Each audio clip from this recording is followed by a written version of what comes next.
insurance plan that best works with your new Medicare coverage.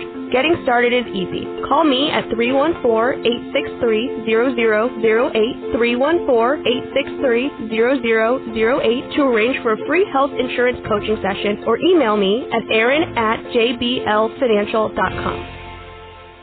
Now is when Coventry turns confusion into clarity. Coventry Healthcare has got a simple approach to care. By listening to their members, Coventry can make plans that work harder for you and your budget. The result? They offer great service and clear costs. If you're looking for a plan that's more about you, give them a call at 1-855-338-9551, 8 a.m. to 8 p.m. That's 1-855-338-9551. Now is the time to call Coventry Healthcare. Now back to Straight Talk and Retirement on the Big 550 KTRS. Here's Jeff and Erin Lapidus. Well, we're back here on the Big 550 KTR. I'm Jeff Lapidus, the retirement coach. Insurance coach. What are you laughing at? I didn't catch your name. You've forgotten it already? No, I know your name, honey. I was just going to say, on my side, I didn't hear your name. I just heard insurance coach. Well, that's what I'm known for around the streets of Clayton. Okay. Well, we want to just let everyone know that we are waiting. Kick Eric, would you? Wake him up over there to answer your phone calls. He's been trying to field the calls. I know. I can tell. I'm sure he usually stares at the phone and just call us. 969 KTRS star KTRS from your cell phones, or 1-888-550 KTRS.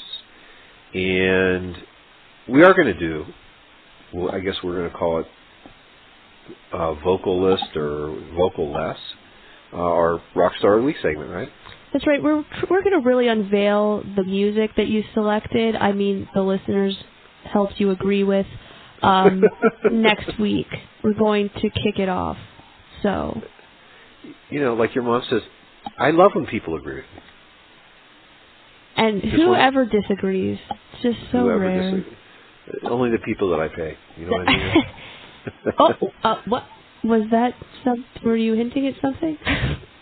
Of what, that you're still getting paid? No, I wasn't hinting at that, honey. But at least so continue this, because I'm not giving you a ride home today. I can't do that. So let's talk about Paul and Linda, our rock stars of the week.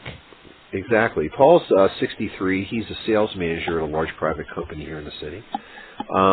Linda is recently retired. She was a computer analyst for one of our large public companies here in St. Louis. And what's cool is that our friend is going to be retiring in 15 days. Paul is, what a smart man. He took advantage of all of his vacation time before he decided to retire. It's great. Woohoo! Exactly. So we're very happy for Paul. But what's interesting is that I want to call these guys super savers, because super savers. Right. Unlike many other folks that we work with, they don't have pension plans. Because Paul's 63 and Linda's 62, they've decided at this point that neither of them are going to be taking their Social Security benefits until their normal retirement age. The question, obviously, they had was, can they, and should they? So we'll have it. We may end up, I don't know if we're going to get into a discussion about that this morning, but I like to think of them as super savers. They have no debt, no mortgage debt, which is really good. Obviously, they were rock stars and powered through those. And they also don't have any significant credit card debt. And, oh my God, no student loan debt that they're paying for their children. Incredible. So they are unencumbered, essentially. Yes, they are. They're unencumbered, except for the happiness of their own company. So so what we did was, they're encumbered with each other, and versus being unencumbered, i.e. I meant debt. I can appreciate that. I knew that. So, we sat down, and as we usually do, we asked them how much cash flow do they need to make their life work. For some folks, that process can be quick. Some, it takes a little time. But at the end of the day, the question is, when you have money deposited into your bank account every week or 2 weeks, depending on how you're paid, is there any left at the end of the month? Are you saving? How much are you consuming of that income every single month? Once we are able to develop what that number is, we put on paper, and in this case it came out to be $7,000 per month net, which means that they really had a goal, right? Right. We needed to gross that back up for taxes, so they needed about $8,400 per month or $108,000 a year.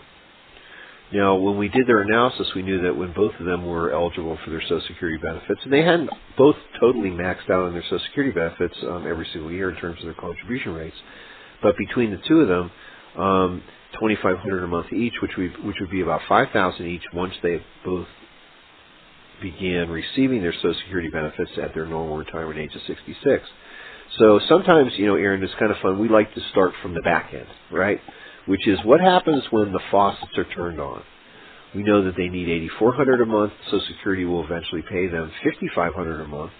So when they get to that point where those faucets are on full blast, they're still going to need $3,400 a month, right?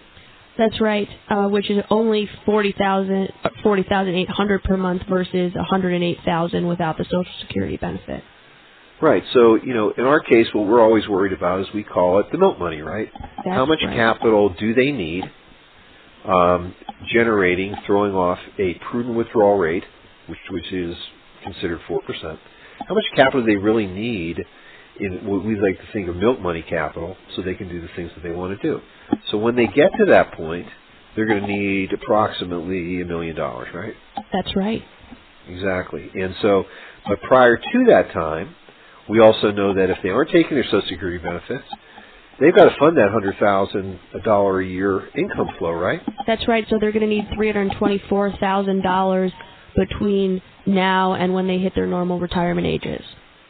And that's a big number. It sounds kind of daunting, but what we didn't mention is that they happen to have currently about $2 million in assets between their qualified retirement plans and also between their vault that they have right now, their savings. And also the number for the $324,000 is a conservative number because Paul is going to reach Social Security normal retirement age before Linda, so that he's going to have that $2,500 coming in, so that's going to reduce the amount that they need for over a year. So we've been conservative in that estimate. Yeah. So so when we come to the question of does it make sense for them to wait on their Social Security benefits? Should they take it early? Should they take them later? I think you and I came to the conclusion that it really is based on what their feelings are on this matter. That's right. Right, because there really weren't any bad decisions here. We know that they had sufficient capital.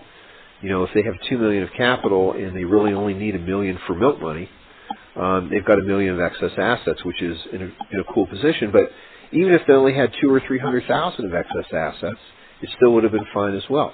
If they felt it was more important for them to now begin to get that cash flow early, so that we were actually pulling less income, right, from their capital and letting it grow further, that would have been cool too, right? Yes, so this is one of those personal choices. Either decision is not a bad one, it's just the one that you prefer. That's right, and in this case, there obviously are other options. They could, when Linda hits 62, they could say, well, you know what, we'll take hers and we'll let his grow. There's a good reason to do that because, as we know, that once in a married situation, if someone has a surviving spouse, when it comes to claiming Social Security benefits, one spouse dies, that surviving spouse has a choice of retaining theirs or choosing their spouse's if it's greater. And that really would be maybe a decision if they wanted to say, hey, I want to make sure that we're growing one of these benefits. So holding off to normal retirement age might make some sense, or even in their case, we hadn't talked about it, but Paul, if you want to, or both of them, in theory, they could actually go to age 70 if they wanted to and then really have the biggest income stream. Yes, they could, and then that question becomes, do you want to wait that long? Are you concerned about your longevity as an individual? Because, as we found with most clients, they don't wait all the way until 70 years old, and that could be for a few reasons. One, they want to grab it when they can, or two, maybe unlike our rock stars of the week, they need to take it. Well, and it's again, these are all personal situations, but what's cool is that we have an opportunity when we're working with folks to sit down, and we do this on our big 6-by-8 foot whiteboard, right? Yes, we do. And it's electronic, so what's kind of neat is that we can save those results, and we really create that individualized game plan right there in front of them. We can really run all the scenarios. We don't have to take the information back, throw it into the computer, run the numbers, give them a 55-page report. No, we run the numbers right in front of them. Which is neat. And then obviously having the ability then to also go through what are those healthcare options. And with, Paul and Linda, we know that you assisted them because they were